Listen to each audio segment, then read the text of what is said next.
This week, this strange thing happened where one of our parishioners, he died fairly suddenly. He had like 2 weeks' notice that he had this fast-growing cancer, and the reason why it's upsetting is that he retired from LA, moved to Idaho, and loved Idaho. Once he moved here, he said he was never going to go back to LA. And comes here, they're very happy. He's going to daily mass, and he was here for less than a year. Him and his wife built a home, and he got this fast-growing cancer and died. And it's just kind of unfair because he was only in his early 60s and just died. So I had his funeral this week, and it was a very small funeral in the day chapel. And so the wife is holding the ashes. She's talking to me on that side of the foyer, and in come all the kindergarten kids. And the kindergarten kids, there's a Christmas show coming up, the St. Ignatius Christmas pageant. It's here in the church. And the kindergarten that day, they were feeling nervous about singing, so they brought them over here one more time just to practice. And so they're all like little ducklings lined up, coming through the doors, and as they're coming in, I mean, they are so joyful. All of them, we're standing there, she's holding his ashes, and all of them are just waving, and it's just so cute. And one kid, I don't know why, he gets so happy, he just starts to jump up and down. Most people don't greet me that way. And so, like, the widow and I were waving to the little kids, and they're just brimming with happiness. And here's the odd part. Not just they were joyful, but it doubled because Tess, who's the widow, Tess says, her husband's name was Charlie. Charlie, if he was in kindergarten, he would have been the kid jumping up and down waving. Said that was a real gift. Now, I just mentioned that because there's this odd two emotions going on at the same time. One, she's about to offer her husband's ashes on the altar, and so her heart is breaking. They had a great marriage. Her heart is breaking, and yet she can still feel joy of the little kids who are just waving. And it just struck me how odd it is that you could have two emotions at the same time, both mourning, grateful for having a great husband, and joy all at the same moment. And why I just want to tell that story is I love the first line in the second reading, where Paul writes, "Rejoice always, pray unceasingly, and in all circumstances give thanks." Because that line meant a lot to me, where I actually had it written in calligraphy when I was in the seminary for the first 5 years of priesthood. I always had it in my bedroom because, especially in my younger life, I used to be quite an angry person. I know it's shocking. But I was determined to get over the angerness, and I want to end up as a joyful person. But you kind of think, what do you mean, rejoice in all circumstances? Even when you just lost the love of your life? You want me to rejoice and be grateful and pray? But that's exactly what Tess the widow did. That I think it can be joyful, or at least open to joy at all times of your life, even when tragedy hits. Does that make sense? So, you can live your life with joy. And this is my philosophy. I think God grants little kids, like the kindergartens, they're just joyful. I think God just grants them that, but the older you get, you have to work for it. You have to choose joy. That's why I wrote it. Rejoice always, pray unceasingly, in all circumstances give thanks. I wrote that on the wall just to remind me to become joyful. I'm going to be joyful if it kills me. And all the readings dealt with joy. The psalm is Mary singing, "My soul rejoices in God my Savior." The reason why is on the third Sunday of Advent, we light the pink candle. And the priest is supposed to wear pink. And if pink is joy, I'm overjoyed. Um, I have to say, because like this family, they're a very sweet family. The parents found out that we're missing a pink vestment, so they bought one for me.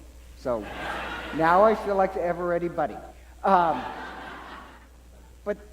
I do like the idea that this week at your dining room tables, you'll be lighting the pink candle and praying for joy, because I think joy is a necessary part of your spirituality. If you want to find Christ, you have to have joy. And they did this study from the Seattle University on testing people with joy. And people who have a lot of joy in their life, they're open to new ideas and new solutions and making greater connections. And they're open to more relationships with other people. Joy frees you from the tyranny of logic. And I don't mean you become illogical, but somebody who's depressed, here's this odd study. Joy opens you up for more ideas. People that are depressed, it's not that they're seeing the world wrong. The problem is they're seeing the world too logically. All they can see is the darkness. And they're not allowing themselves any other solutions. And so joy, it frees you from the tyranny. It allows you to find the truth in different ways. So that's why I say, if you want to find Christ in Advent, at Christmas we celebrate, we've discovered the closeness of Christ. If you want to discover the presence of God in the world, you will need a little bit of joy. It's a necessary ingredient. So light the pink candle. And why it's necessary is because God is joy. It sounds strange, but if you read the book of Genesis, one of the descriptions of God, and it's one of my favorite, it comes up through the Bible a couple times, is it describes God as eutrapelia. And I love the idea of eutrapelia. I know I've mentioned it before, but eutrapelia just means, you could translate it joy, but that's not good enough. It means like ultimate playfulness, ultimate joy. Eutrapelia is like my nephew's dog, where my nephew's dog loves to play catch, where if you pick up the ball, he is staring at you. And he will do it till the cows come home. He'll be just exhausted, and he'll want to run after the ball one more time. It's joy to the point of excessive playfulness. So why God is eutrapelia? Why did God create the world? Because God is joyful. And like in the Bible, it says God is playful. He plays with the dolphins. He plays with the whales. God wants to play with us. And we're the ones who are depressed and refuse to recognize the presence of God. But God is eutrapelia. God is joy. Notice all the saints, from Abraham and Sarah, Isaac. The name Isaac means laughter. There's always one story of joy, or even up to the Virgin Mary. The Virgin Mary, she proclaims, "My soul rejoices." For all the saints that found God, one of the necessary ingredients is joy. And heaven, we'll get to Jesus. You know, Jesus, this sounds odd, but Jesus, he's always making jokes. It doesn't translate into the English, but Jesus is always making jokes about people. He mocks, he jokes about the religious leaders and their stuffiness. He makes a lot of jokes that the Pharisees just can't get. And heaven is just like back to the Pharisees. The Pharisees think religion is just about rules and regulations. And Jesus gives parables like the prodigal son. Why does God do this? Because God is eutrapelia. God works on compassion, love, and joy, not rules and regulations. And heaven, if you notice heaven is always pictured as a joyful scene. It's a wedding banquet. It's a Eucharistic wedding banquet where people are filled with joy. If you don't have any joy, how are you going to find the very source of joy that is God? How are you going to be like the saints? Without joy, even if you went to heaven, you wouldn't get what it's about. So we have this custom of lighting the pink candle, that it's going to be part of our spirituality and part of our families. Because joy does open you up to the truth. They've actually found that. Joy lets you confront with the truth. And by confront the truth, that's what I meant when Jesus mocks the religious leaders for their silliness. He even mocks sometimes in a playful way, the apostles. Or, I love this story. I know I've told it before, but I think it's so funny. There's the bishop, not this bishop, but a different bishop. He found out a priest's mother was in the hospital. So the bishop wanted to make a nice show of it and goes to the hospital to visit this priest's mother. And he says, I know what you're going through. And the priest's mother says, really? When did you have your hysterectomy? With a little bit of humor and joy, you can not only confront power, but with joy, you find the truth. They found out people who are joyful, they heal quicker. So, yes, joy is a necessary part of our ingredients. I mean, if you don't want to find God, great. Stick with rules and regulations. But you'll find God quicker through joy, compassion, and love than anything else. And it sounds strange, but even the gospel reading is about joy.